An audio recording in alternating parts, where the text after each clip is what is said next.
Hey everyone, welcome back to the Commercial Carrier Corner. I'm your host, Jared Taylor, and look who's back. It's Jonathan Mosse. Jonathan, how's it going? Great. Nice to see you again, Jared. I'm excited to chat. People already know about you from episode one that you were on, or the first Sure. episode that you appeared on. So we're just going to go right into it today. Um, you've been a broker for over 30 years. Tell me what the hardest part of the job was. So interesting. I get the opportunity to look back on what being a broker was right now that I'm more in a different role. But I think the hardest part was really trying to decide what's next. Where am I going to take my business? Where am I going to take my customers next? Right. And is that really truly the right way to go? I mean, that was certainly the hardest part from an overall, if you think about it philosophically, right? I mean, there were difficult parts in terms of it consumed a lot of your life and lifestyle. But I mean, I think the hardest part was just, what's next and where should I take my customers? And what's something brokers misunderstand or get wrong most often? I mean, I'm sure you've seen your fair deal of misunderstandings, or brokers do maybe getting something wrong. So, would love to hear your take on what the most common things brokers seem to misunderstand or get wrong.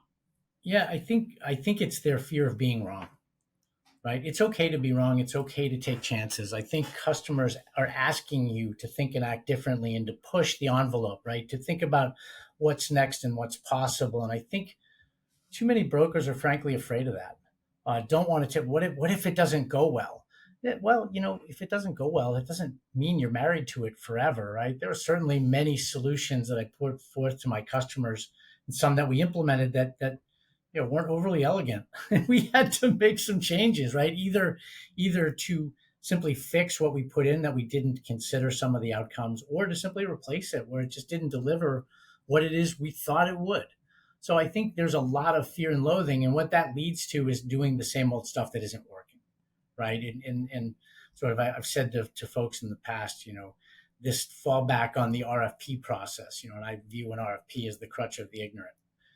What are you doing the RFP for? What are you trying to accomplish? It isn't just about, okay, unit pricing. It's about a strategy. And I think too many brokers are afraid to put forth a strategy that they're not sure what the outcome might look like.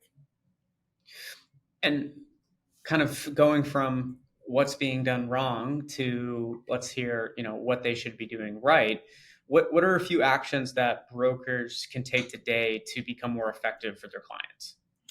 I think it's really exactly what we started out with, right? Where should I take my customer?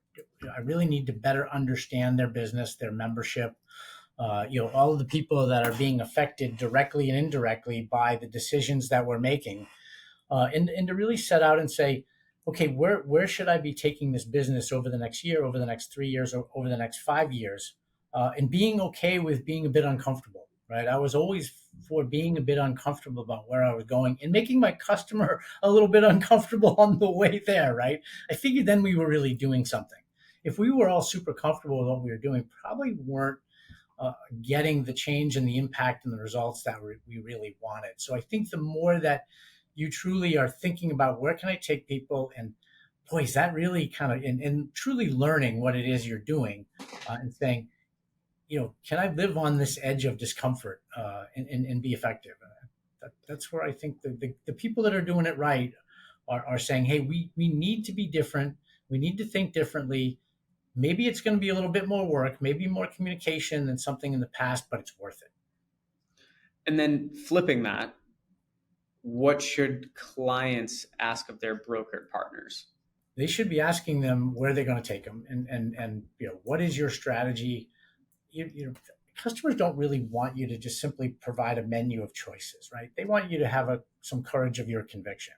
So they're hiring you because they think you know the industry, that you know where they should go with their benefit programs, and you're there to help them deliver the next generation of product and opportunity that will better serve their employees, their plan participants, and their business, right? So if you're not taking your customer and you're not recommending to them, where they should be going, what they hired you for, right? So I think the customer has that same obligation. Don't worry about the name on the door, right? Whether it's a big public broker, Yeah, worry about the person that you think is truly going to deliver the value that you need, and that has the courage of their conviction.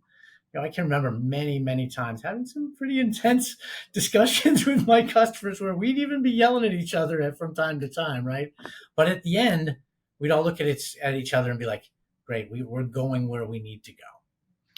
Sometimes you need to do that, right? To build the relationship. And if you can't have those conversations, frankly, you probably on both ends that shouldn't be working together, right? Yeah, I used to say to my customers, the worst thing I'm ever going to do for you is the first thing that I do for you because I don't know you as well as I'm going to know you.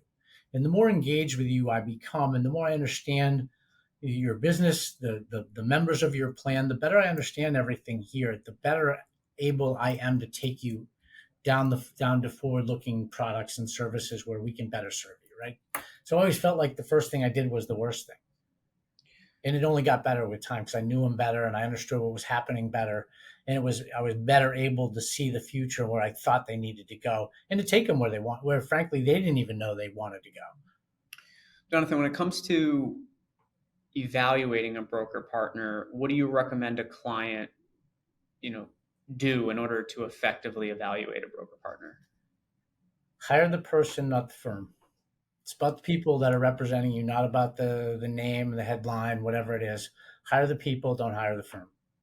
I love how straightforward you are, Jonathan. I wish everyone was like that. You know, it's sound advice. You give the advice. You talk about it when prompted, and that shows to speak that you've been doing this for over 30 years, right? It becomes that level of competence, that unconscious competence. I can ask you something and you don't even have to think about it. It just like that. Yeah, it's just a long time in the industry, right? With certainly with its peaks and valleys, right? I'm not the smartest guy, I'm not the best guy at this, but I've done it long enough. I've seen what worked and didn't work, and I felt like at night when I went to sleep, I always did the best I could for my customer. And that was what was important to me. I had this little saying that I had on my desk, and I lived by it in the little saying. And I saw it, I think, on a PBS show about German manufacturing, and it simply said, "Is it good enough?" And then underneath it said, "The customer will decide." So that's the way I always thought about things. It was never good enough. It was always, okay, we did what we did. What's next? What's next? What's next? And if you're not thinking about what's next, you shouldn't be there. Absolutely. Well, Jonathan, I want to thank you again for being a guest and giving us some additional advice. We always appreciate it. And maybe there'll be a third time where we have you come on again. But really, really appreciate your time here today. Thank you. Super, Jared. Thank you.